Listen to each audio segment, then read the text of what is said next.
The flashing red and blue lights painted the night in chaos. A car had been pulled over on a quiet highway just outside the city. Officer Ray Johnson, a seasoned cop with tired eyes and hidden prejudice, gripped his flashlight tighter.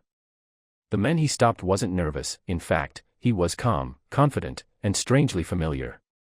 "License and registration," Ray barked. The man looked up, his tone polite yet firm. "Sure, officer. But before you do anything rash, you might want to look closely at my ID." Ray frowned, suspicion clouding his judgment. He saw a brown face, sharp suit, and calm authority, and jumped to conclusions. The moment he noticed the federal seal on the ID card, it only made him angrier. "Fake," he snapped. But deep down, something in his gut told him he was making a terrible mistake. As the cool night breeze swept through the empty road, the tension thickened. The man, Agent Omar Daniels, didn't flinch even as Ray's hand hovered near his holster. "Sir, I'm with the FBI. I'm here on a joint operation." "You're interfering with an active case," Omar said steadily. But Ray's pride didn't let him hear reason. His heartbeat pounded louder than the cicadas around them. "You think a badge makes you better than me," he spat. A flash of regret flickered in Omar's eyes, not for himself, but for the state of things. "No, officer. I think a badge is supposed to make you better than this." The words hit Ray harder than a punch, but he didn't lower his weapon.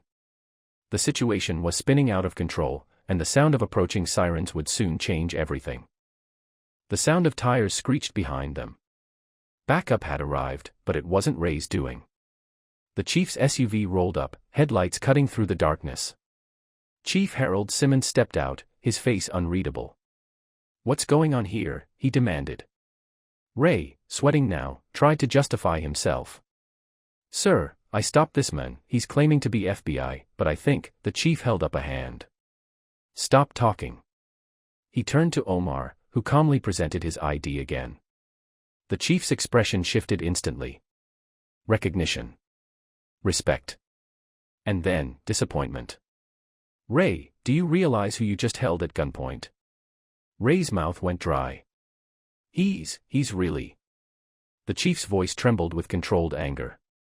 "He's the lead agent coordinating with us on the anti-corruption task force." Silence fell heavy between them, heavier than the badge on Ray's chest. The chief's gaze burned into Ray. "Put the gun down. Now." The tone wasn't loud, but it carried authority that made the night itself freeze. Ray hesitated, shame flooding in, yet still clinging to pride. Slowly, he lowered the weapon. Omar didn't gloat, didn't smirk, didn't even speak. He simply stepped aside, his calm presence sharper than any words. "Chief, I thought he was reaching for something," Ray muttered weakly. The chief stepped closer, lowering his voice. "You didn't see a threat, Ray. You chose to see one." The words struck deep. The flashlight slipped from Ray's hand, clattering onto the asphalt, the sound echoing like a confession. For the first time in years, Ray realized what he'd become, a man blinded not by darkness, but by his own prejudice. The chief walked around the car slowly, taking in the scene, the drawn gun, the trembling hands, the broken trust. "You know how many times I've defended you, Ray," he said quietly. "Told the board you were a good cop. That your heart was in the right place." Ray's lips trembled, but no words came. "This is what you do with that faith," the chief continued.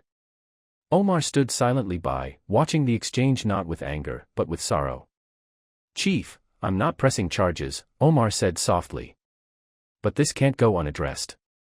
The chief nodded grimly. "It won't." He turned back to Ray, eyes filled not with rage, but disappointment, the kind that cuts deeper than any punishment. The night was still. The chief reached for Ray's chest. His fingers gripped the badge, once a symbol of duty, now tainted by bias. With a slow, deliberate motion, he tore it off. The metallic snap echoed like a verdict. "You're done, Ray," he said, voice breaking.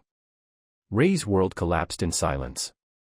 The weight of years, of pride, fear, and ignorance, came crashing down. "Chief, please." "I didn't mean, you meant every assumption you made," the chief said quietly. "But maybe now, you'll start meaning something better." Omar finally stepped forward. "Sometimes the hardest justice is realizing what we've become," he said softly. And for the first time that night, Ray's eyes filled with tears. Days later, Ray sat alone in his kitchen, staring at the empty space where his badge used to rest. The news had spread, the department was shaken, the city talking. But amidst the shame, something new was growing. Reflection. Regret. Change. A knock on the door broke his thoughts. It was Omar. No suit, no badge, just a man. You're not the first to fall, Ray, Omar said gently. But what you do next decides if you stay down. Ray nodded slowly. I want to do better. Omar extended a hand. Then start by listening. Not to orders, to people. As they shook hands, the air between them shifted, not forgiveness, but understanding. And for the first time in a long 405, Ray felt something real. Hope.